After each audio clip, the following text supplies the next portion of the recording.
Middle ஈஸ்ட்டில் இத்தனை வருஷம் நாங்கள் இருந்தால் கூட இந்த வருஷம் தாங்க எங்களுக்கு கேம்பிங் போகிறதுக்கான ஒரு சான்ஸ் கிடச்சிருக்கு. ஸோ அதுக்கான ப்ரிப்பரேஷன் தான். என்னென்ன வாங்கினேன், எப்படி எடுத்து வச்சேன், என்னென்ன ஃபுட்டுலாம் செஞ்சோம் அப்படிங்கிறத மட்டும் இந்த வீடியோவில் பார்க்கலாம். அடுத்தடுத்து கேம்பிங் எக்ஸ்பீரியன்ஸ் எப்படி இருந்துச்சு, எவ்வளோ என்ஜாய் பண்ணோமா, எந்த ப்ளஸ்ஸு மைனஸ் அப்படிங்கிறத பற்றி அடுத்த வீடியோவில் டிஸ்கஸ் பண்ணலாம். இந்த இதில் வந்து கேம்பிங் பார்த்தீங்கன்னா ரொம்ப நாளாகவே வெயிட் பண்ணிட்டு இருந்தோம் ஒரு சான்ஸுக்காக. ஏன்னா வந்து நாங்கள் முன்னாடி வந்து கத்தாரில் ரொம்ப வருஷம் இருந்தால் கூட அங்கெல்லாம் வந்து இந்த மாதிரி அலௌடு கிடையாது. ஸோ இந்த மாதிரி யூஏஇயில் வந்து வந்ததுக்கப்புறம் 4 இயர்ஸ் ஆனால் கூட இப்போ தான் எங்களுக்கு சான்ஸ் கிடைச்சதுனால நாங்களும் என் ஃப்ரெண்ட்ஸ் எல்லாருமே சேர்ந்து கிளம்புனோம். அதுக்கு வந்து பார்த்தீங்கன்னா நிறைய திங்ஸ் வாங்க வேண்டியது இருக்குது. நம்ம நார்மலாக வந்து ரெசார்ட்டில் இந்த மாதிரி ஸ்டே பண்ணுறதுக்கும் இது வந்து வேறு மாதிரி ஒரு எக்ஸ்பீரியன்ஸ் கொடுக்கும். ஸோ நம்ம அதுக்கு தேவையான ஸ்டவ்வு, சேரு, டென்ட்டு எல்லாமே பார்த்து பார்த்து வாங்குவோம். நாங்கள் வந்து ஜபல்லியில் இருக்கிறதுனால நிறைய ஷாப்ஸ் கிடையாது, நிறைய ஆப்ஷன்ஸ் கிடையாது, கொஞ்சம் கம்மி தான். ஸோ அதனால் டென்ட்டு, அப்புறம் அதுக்கு தேவையான லைட்ஸு, மித்தபடி வேற என்ன, மேட்டு, பெட்டு, ஏர் பெட்டு, இந்த மாதிரி ஒரு சில திங்ஸ்லாம் வந்து ஃப்ரெண்ட்ஸ்கிட்ட வாங்கிட்டு வர சொல்லிட்டோம். ஏன்னா ஷார்ஜாலேருந்து வரவங்க அங்கெல்லாம் வந்து நிறைய ஷாப்ஸ் இருக்குது, அங்கேருந்து வரவங்களுக்கு வந்து ஈஸியாக இருக்கும் அப்படிங்கிறனால அவங்ககிட்டே சொல்லிட்டு இந்த மாதிரி வாங்கிட்டு வர சொல்லியாச்சு. இந்த மாதிரி ஒரே ஒரு சேர் மட்டும் நான் இங்கே வாங்கினேன். நான் கேரி ஃபாரில் தான் வாங்கினேன். இப்போ ஆல்ரெடி சொல்லியிருக்கேன் இல்லை, எங்களுக்கு தடுக்கி விழுந்தா கேரி ஃபார் விட்டால் எங்களுக்கு வேறு வழி கிடையாது. அதனால கேரி ஃபாருக்கு போயிட்டு அந்த சேர் மட்டும் வாங்கினேன், ஃபோல்டபுள் சேரு. இந்த துணி வந்து எந்த அளவுக்கு ஸ்ட்ராங்காக இருக்குமா அப்படிங்கிற டவுட்டில் தான் வாங்கினோம். ஆனால் நல்லா இருக்குன்னு சொன்னாங்க, சரி வாங்கி பார்ப்போம் அப்படின்ட்டு வாங்கி பார்த்தோம். இந்த இது வந்து வாட்டர் கேஸ் வந்து பார்த்தீங்கன்னா நான் நிறைய வந்து கேன் ஃபுல்லாக எடுத்துகிட்டு வராங்க. ஸோ நம்ம வந்து வாட்டர் பாட்டில் நம்ம எடுத்துக்கலாம் அப்படின்ட்டு வாட்டர் பாட்டில் எடுத்தோம். இந்த வாட்டர் பாட்டில் எடுத்தது வந்து இந்த முன்னாடி ஒரு சில திங்ஸ், நூடுல்ஸ் இந்த மாதிரி வாங்கினேன்ல, அதை பார்த்து வீடியோ எடுப்போம், வீடியோவில் வந்து ட்ராலியில் வைக்கணும்னு ஒரு ஆசையில் வச்சா சளியாக நொறுங்கிருச்சுன்ற மாதிரி அந்த நூடுல்ஸ் எல்லாம் நொறுங்கி இதாகி போச்சுங்க. அந்த அளவுக்கு கேரி ஃபாருக்கு ஒரு பெரிய லாஸை கொடுத்துட்டு திரும்ப ஒரு நூடுல்ஸ் எடுத்துகிட்டு வீடு வந்து சேர்ந்தோம். அப்புறம் வந்து குக் பண்ணலாம், ஏன்னா நம்ம வந்து லஞ்சுக்கு வந்து அங்கே போயிட்டு அதுக்கப்புறம் வந்து மித்ததெல்லாம் வந்து குக்கிங்க்கு தேவையான திங்ஸ்லாம் வாங்கிக்கலாம் அப்படிங்கிற மாதிரி தான் பிளான் பண்ணியிருந்தோம். ஸோ லஞ்சுக்கு வந்து மட்டும் நம்ம கையில் ரெடி பண்ணி வச்சுக்கலாம் அப்படிங்கிறனால அதுக்கு தேவையான கொஞ்சம் வெஜிடபிள்ஸ் அந்த மாதிரி தான் வாங்கினோம். ஏன்னா நாங்கள் போகிற குரூப் எல்லாமே வந்து எதிர்பார்க்காம அப்படின்னு சொல்லும் அந்த மாதிரி தான் நாங்கள் அதுவாக அமைஞ்சிச்சு. எல்லாருமே வெஜிடேரியனாகவே மோஸ்ட், அதனால பிரச்சனையே கிடையாது. எல்லாருக்கும் ஒரே ஃபுட்டு தான், அந்த மாதிரி ஈஸியாக இருந்தது. நம்ம வெஜிடேரியனுக்கு நிறைய ஆப்ஷன்ஸ் இருக்குல்ல, அதனால நாங்கள் வெரைட்டி ரைஸ் அந்த மாதிரி எடுத்துக்கலாம் அப்படின்ட்டு பிளான் பண்ணி எடுத்துக்கிட்டோம். இந்த பாக்ஸில் இருக்கல பார்த்தீங்கன்னா இந்த மக்களுக்கு எந்த அளவுக்கு சோம்பேறி ஆக்குறாங்களா இல்லை இது வந்து நல்லது பண்ணுறாங்களான்னு தெரியலங்க. இந்த மாதிரி லேடிஸ்க்கு வந்து ஈஸியாகவும் இருக்குது. இந்த மாதிரி தேங்காய்லாம் திருகி வச்சிடுறாங்க. அவியலுக்கு தேவையான காய்கறிகள் கூட இப்போ கட் பண்ண முடியாத அளவுக்கு லேடிஸ் பிஸியாக இருக்காங்கல்ல. அதெல்லாம் பிளான் பண்ணி எப்படி வச்சுருக்காங்கன்னு பாருங்களேன். நம்ம ஊரில் பாட்டியெல்லாம் பார்த்தாங்கன்னா இதெல்லாம் அவங்களால ஏற்றுக்கவே முடியாது. அந்த அளவுக்கு பொம்பளைங்களுக்கு இந்த வேலை கூட செய்ய முடியலையா அப்படின்னு சொல்லி திட்டுற அளவுக்கு ஆயிரும். ஆனால் வந்து நம்ம இப்போ இருக்க மாடர்ன் இதில் பார்த்தீங்கன்னா இதெல்லாம் வந்து கண்டிப்பாக லேடிஸ்க்கு தேவையான ஒரு யூஸ்ஃபுல்லான இது தாங்க. எல்லாமே கட் பண்ணி எல்லாமே ரெடிமேடாக அப்படியே கிடைக்குது. இந்த பால் பார்த்தீங்கன்னா வந்து அலையில் வந்து இப்போ புதுசாக வந்து கண்ணாடி பாட்டிலில் வந்துட்டு இருக்கு. ரொம்ப நல்லா இருக்குங்க, டேஸ்ட்டுமே ரொம்ப நல்லா இருக்கு. அதை விட மெயின் வந்து இந்த பால் பாட்டில் இருக்குல்ல, அது ரொம்ப யூஸ்ஃபுல்லாக இருக்கு. ஒரு சில இதில் வந்து நாங்கள் வந்து பார்த்தீங்கன்னா இது வந்து நிறைய வீட்டுக்குள்ள டெக்கரேஷன் பண்ணி பெயிண்டிங் பண்ணிக்கலாம். அப்புறம் வந்து அந்த மாதிரி பிளான்ட்ஸ், ஏதாவது இன்டோர் பிளான்ட்ஸ் எல்லாமே வச்சுக்கலாம். அப்புறம் மெயினாக நிறைய பேர் சொன்னாங்க இந்த மாதிரி பருப்பு எல்லாம் போட்டு வச்சுக்கிறேன் அப்படின்னு சொன்னாங்க. பருப்பு, அதாவது 1 கிலோ பருப்பு, இந்த மாதிரி கிராசரி எல்லாமே வந்து பிடிக்குதான். அதனால பார்க்கறதுக்கும் அழகா இருக்குது. ஸோ அதனால யூஸ்ஃபுல்லாக இருக்குன்னு சொல்லிட்டு எப்போ போனாலும் அந்த பாட்டிலில் தூக்கிறது. இந்த இதாங்க இங்கே உள்ள மோர், தயிர் இதெல்லாம் வந்து இது வந்து நான் மோர் வாங்கினேன். வீட்டில் மோர் காலி ஆயிடுச்சு, அதனால வந்து 2 லிட்டர் மோர்.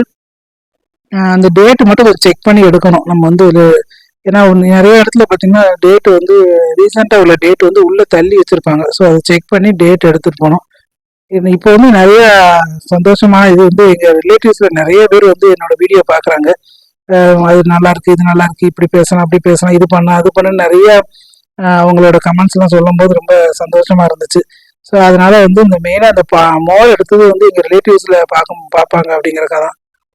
எங்கள் ஊர் சைடில் இந்த மாதிரி மோர்லாம் இன்னும் வரல. எனக்கு வந்து இந்த ஃபர்ஸ்ட் ரொம்ப இந்த மோர்லாம் ரொம்ப புதுசாக இருந்துச்சு. அதனால சரி அவங்கள்ட்ட காமிக்கலாங்கிறக்காகவே அந்த மோர் இதை எடுத்தேன். கேம்பிங் வந்து வத்த குழம்பு, சாம்பார் சாதம், அப்புறம் வந்து தேங்காய் மிளகாவத்தெல்லாம் வறுத்து அரைச்ச துவையல் அப்படின்னு சொல்லுவாங்க எங்கள் ஊரில். ஊருக்கு போகிற துவையல்னு சொல்லுவாங்க. ஒரு சில பேர் ஊருக்கு போகும்போது அது வந்து 2-3 நாளைக்கு கெட்டே போகாது, அவ்வளோ சூப்பராக இருக்கும் அந்த துவையல். வந்து சப்பாத்திக்கு சாப்பிட்லாம், தயிர் சாதத்துக்கு சாப்பிட்டுக்கலாம். மெயினாக இட்லிக்கு ரொம்ப நல்லாயிருக்கும். தோசை ஊத்தப்பம் மாதிரி கனமாக இருக்கும், அந்த தோசைக்கு ரொம்ப நல்லாயிருக்கும்.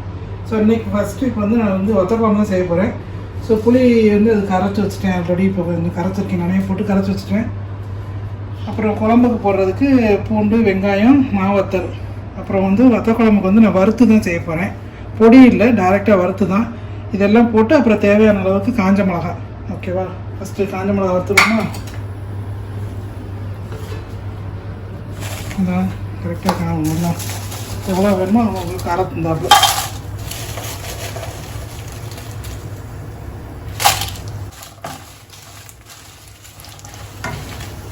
இது வந்து கொஞ்சமாக எண்ணெய் ஊற்றி வறுக்கணும். மெயினாக வந்து வத்தல் வந்து வறுபட்டுருச்சு அப்படின்னு எப்படி கண்டுபிடிக்கிறதுனா, நல்லா புஷ்ஷுன்னு கொஞ்சம் பலூன் மாதிரி ஊதி வரும். ஃபஸ்ட்டு போடும்போது வத்தல் வந்து இந்த மாதிரி சப்பையாக மாதிரி இருக்கும்ல, அந்த மாதிரி இந்த மாதிரி ஃப்ளாட்டாக இருக்கும். அதை வந்து இந்த மாதிரி போடும்போது நல்லா கொஞ்சம் லைட்டாக பலூன் மாதிரி லைட்டாக புஷ்ஷுன்னு வரும். அதை வறுத்துருச்சுன்னு இருக்கும். கொஞ்சம் ஒரு நிமிஷத்தில் எடுக்கலைன்னா அவ்வளோ கறிக்கணும், பார்த்து எடுக்கணும். காம்பை வந்து ஃபுல்லாகவும் ஆஞ்சிட்டோம்னா நிறைய அந்த உள்ளே இருக்க அந்த விதையெல்லாம் வீணாக போயிடுது. அதனால் வந்து பாதி அப்படி நுனியில் வச்சுக்கிட்டோம்னா ரொம்ப நல்லது. இப்போ நம்ம கொஞ்சம் வீட்டுக்குன்னா 2 பேருக்கு அந்த மாதிரி செய்யும்போது பார்த்தா கொஞ்சம் கொஞ்சம் எல்லாத்தையும் போட்டு மொத்தமாக வறுத்துடலாம். இப்போ நான் கொஞ்சம் குவான்டிட்டி ஜாஸ்தியாக செய்கிறேன், அதனால் தேங்காய் போட்டு வறுத்து தனியாக எடுத்துக்கணும். 2-3 சின்ன வெங்காயத்தில் அதையும் போட்டு அரைக்கணும் கடைசியில் இறக்கும்போது. அது ரொம்ப அரைக்க வேண்டாம், சும்மா 2 சுத்து. அது வந்து கூடுதல் டேஸ்ட்டு.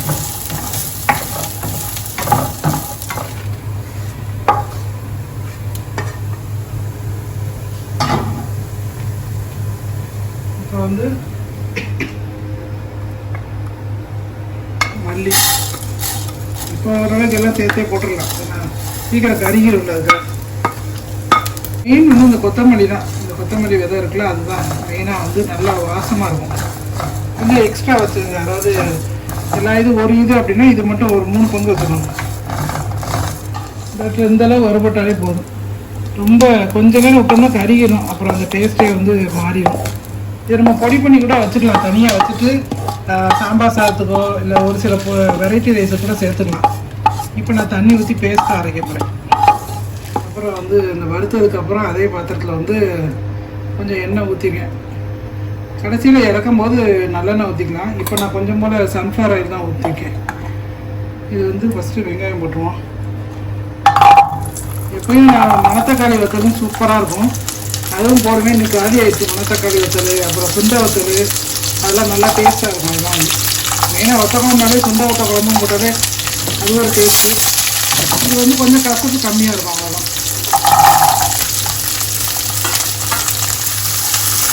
இந்த புளிப்புக்கும் இந்த சுண்டை வத்தல் போடுறோம்னா அந்த கசப்புக்கும் பார்க்கும்போது அது ஒரு டேஸ்ட்டாக இருக்கும். இது அந்த சுண்டைக்காய் வத்தல், அதான் சுண்டை வத்தல்ங்கிறேன். அது இப்போ போடாதனால இது கொஞ்சம் டேஸ்ட்டு மாறும். இப்போ இந்த கரைச்சி வச்ச புளியை போடலாம். ரொம்ப இந்த வதங்க இந்த அளவுக்கு வதங்கினாலே போதும்.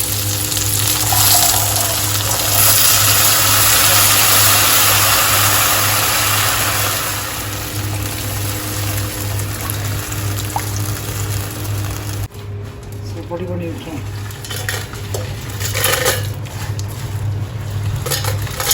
சூடு ஆறிடுச்சு. ஸோ நம்ம வந்து அரைச்சிடும்.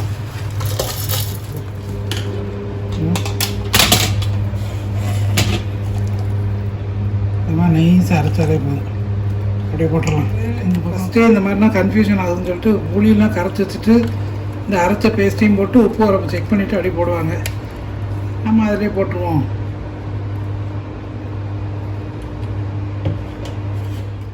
தேவையான மஞ்சப்பொடி,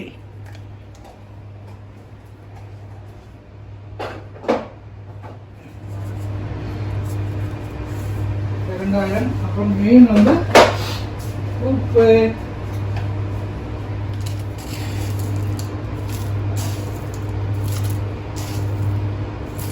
ஓகேவா, இது என்ன உப்பு லேசாக போட்டோடனே அப்படியே பயங்கரமாக உப்பு கரைச்சிட்டு வந்துடுது. அதனால் பார்த்துட்டு போட்டுக்கலாம், செக் பண்ணிக்கிடுவோம். அவ்வளோதான். இதுக்கப்புறம் நல்லா கொதித்து உப்பு வரப்பெல்லாம் கரெக்டாக இருக்கான்னு செக் பண்ணிவிட்டு இறக்கும் போது வந்து நல்லெண்ணெய் கொஞ்சம் வெல்லம். ஓகேவா, நான் ஊர்லேருந்து சுக்கு கருப்பட்டி வாங்கிட்டு வந்தேன், அது போடுவேன். அதுவும் நல்லாயிருக்கும் டேஸ்ட்டுக்கு. நெக்ஸ்ட்டு வந்து சொன்னேன் அந்த தேங்காய் துவையல் அதை அரைப்போம்.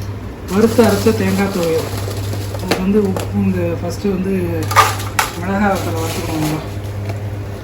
கேம்பிங்கு மெனு அப்படின்னு பார்த்தோம்னா சாம்பார் சாதம், வெந்தயக்கீரை சாதம், அப்புறம் வந்து தயிர் சாதம், பிரியாணி, அப்புறம் வந்து நார்மல் சாம்பார், அப்புறம் நாம் ஒயிட் ரைஸு, ரசம், வத்த குழம்புன்னு ஒருத்தங்க அவங்க தனியாக எடுத்துகிட்டு வரட்டாங்க. அந்த மாதிரி மீல்ஸ் மாதிரி.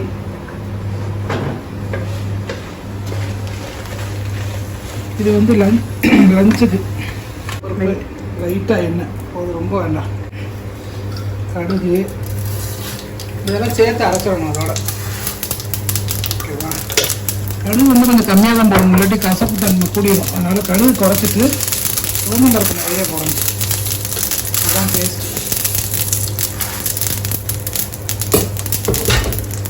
இதை மட்டும் தனியாக வறுத்து வச்சுக்கிடணும். அப்போ கடைசியில் இறக்கும் போது ஒரு சுற்று மிக்சியில் போடணும். இந்த வறுத்து இந்த கடுகு இந்த பருப்பு கருவேப்பிலை மட்டும். இதை முடிச்சுட்டு தேங்காயை நல்லா வறுத்துறோம்.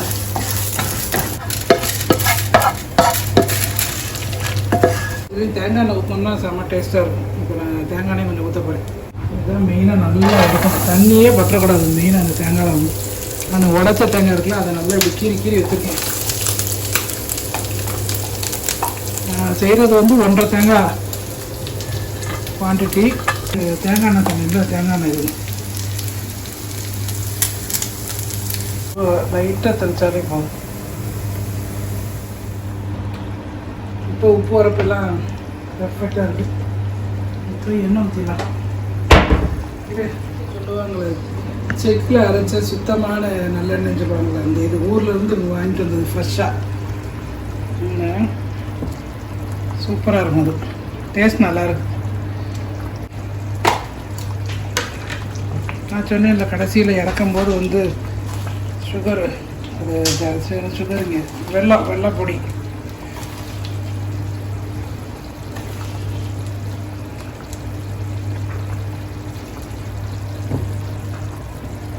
வெள்ளத்தை வந்து பொடி பண்ணி வச்சுருக்கேன். அதனால் அந்த பொடி அப்படியே போட்டேன். சுடுகார பொடி காலி ஆகிடுச்சு, இப்போ தான் பார்த்தேன். அதுக்கப்புறம் வந்து நம்ம வெல்லம் போட்டேன். ஆனால் இது சுகர் போடாதீங்க, அது நல்லாவே இருக்காது. அவ்வளோதான் முடிச்சுட்டு தாளிச்சிட வேண்டியதான். கடைசியில் ஓரளவு கொதிச்சு முடிச்சு வந்ததுக்கப்புறம் தாளிச்சிடலாம். அதை மட்டும் போட்டுட்டு ஒரு சுற்றிக்கணும். கடைசியில் தான் இந்த தாளிச்சதை போடணும். அது ரொம்ப நேரம் சுற்றி போயிடுச்சுன்னா கசப்பாயிடும். அதனால் லாஸ்ட்டில் தான் போடணும். தேவையான அளவு உப்பு. துவையில் வந்து வருத்தம் அதை அரைச்சிருச்சு. கொஞ்சமாக தண்ணி விட்டு இந்த மாதிரி கட்டியாக அரைச்சி வச்சுக்கணும். அதுக்கப்புறம் கடைசியில் அந்த பருப்பு வறுத்தது போடுவோம், தாளித்தது. இதெல்லாம் போட்டுட்டு காமிக்கிறேன் அடுத்து. அவ்வளோதான், நல்லா கட்டி அரைச்சாச்சு பாரு. தண்ணி ஊற்றாமல் அந்த மாதிரி. அதுக்கப்புறம் நமக்கு எப்போ வேணுமோ அப்போ கூட தண்ணி ஊற்றி இந்த மாதிரி எல்லாருக்கும் பார்த்தா அதில் கட்டியாக அரைச்சோம்னா, அதனால் கொஞ்சம் தண்ணி ஊற்றி சர்வ் பண்ணிக்கலாம். ஓகேவா? அப்படி வத்த குழம்பு நல்லா தலை ரெடி ஆயிடுச்சா? நம்ம ஊற்றுன எண்ணெய் ஃபுல்லாக அப்படியே பிரிஞ்சு எப்படி வந்துருக்கு பாரு. இது வந்து வெளியில் எத்தனை நாள் வச்சாலும் அப்படியே கெட்டே போகாது. குறைஞ்சது ஒரு 3 நாள் வச்சு சாப்பிட்லாம். அதுக்கு மேலே வந்து நம்ம வச்சுக்கிறத பொறுத்து இருக்கு. தாளிக்க மட்டும் செய்யணும், அவ்வளோதான். தாளிச்சாச்சுன்னா ஆல்மோஸ்ட் ரெடி. காலையில் 6 மணிக்கு அப்படியே அமைதியாக ரொம்ப அப்படி எந்திரிச்சு வந்தாலே ஒரு மாதிரி ஃப்ரெஷ்ஷாக இருக்கும் உங்கள் வீடு வந்து. அந்த மாதிரி காலையில் வந்து ஒரு 6-6:30 அந்த டைமில் தான் நான் வந்தேன். ரொம்ப அழகாக இருக்கும். எங்கள் வீட்டில் வெளியில் அந்த குருவி சத்தம்லாம் கேட்டு பாருங்கள்.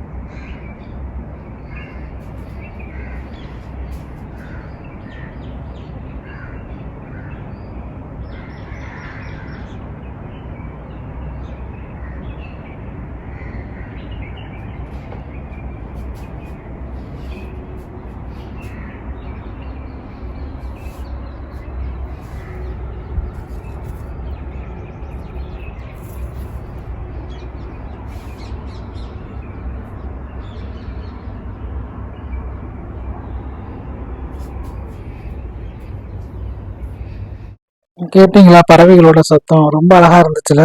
அதுவும் சாயந்தரம் பார்த்தீங்கன்னா இங்கே நிறைய பேரட் இருக்குங்க. அந்த கிளி சத்தம் பார்த்தீங்கன்னா அதை விட சூப்பராக இருக்குங்க. நான் ரொம்ப என்ஜாய் பண்ணுவேன். எவ்வளோதான் பிஸியாக காலையில் சமைக்க வேண்டியது நிறைய இருந்தால் கூட இந்த மாதிரி பால்கனியில் போயிட்டு இந்த வெதரும் சரி இந்த பறவைகளோட சத்தத்தை கேட்டுட்டு ரசிச்சுட்டு வரும்போது தனி கிடைக்கிற சந்தோஷம் வந்து அப்படி ஒரு சந்தோஷமா இருக்குங்க. எங்கேயுமே வந்து இப்போ அந்த மாதிரி ட்ராலியை வீட்டுக்குள்ள கொண்டு வந்து பார்த்துருக்க மாட்டேங்க. ஏன்னா நாங்கள் வந்து நிறைய மூட்டை மூட்டையாக எடுத்துகிட்டு போக வேண்டியது இருந்துச்சா, அதனால ட்ராலி உள்ள கொண்டு வந்து இன்னைக்கு ஒரு நாள் மட்டும் வச்சுக்கிட்டோம். நிறைய வச்சுட்டு கீழே கொண்டு போய் பார்க்கிங் எடுத்துகிட்டு போய் ஈஸியாக இருக்கும் அப்படின்ட்டு திரும்ப காலையில் கீழே வச்சோம், அவங்க எடுத்துகிட்டு போயிடுவாங்க.